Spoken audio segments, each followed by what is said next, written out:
Soalan pertama, sabar itu separuh iman. Dah separuh lagi benda apa? Ulama menjawab banyak jawapan.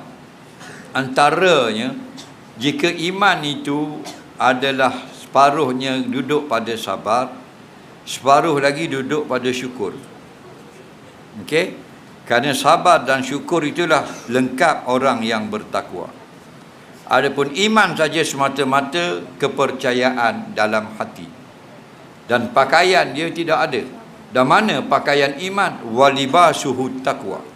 Pakaian iman itu rasa takut kepada Allah. Orang yang takut, dia akan membawa kepada syukur. Orang yang bersyukur, dia akan bersabar. Jadi kalau itu orang ulama tanya, ulama jawab.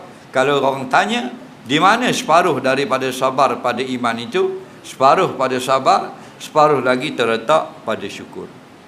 Okey?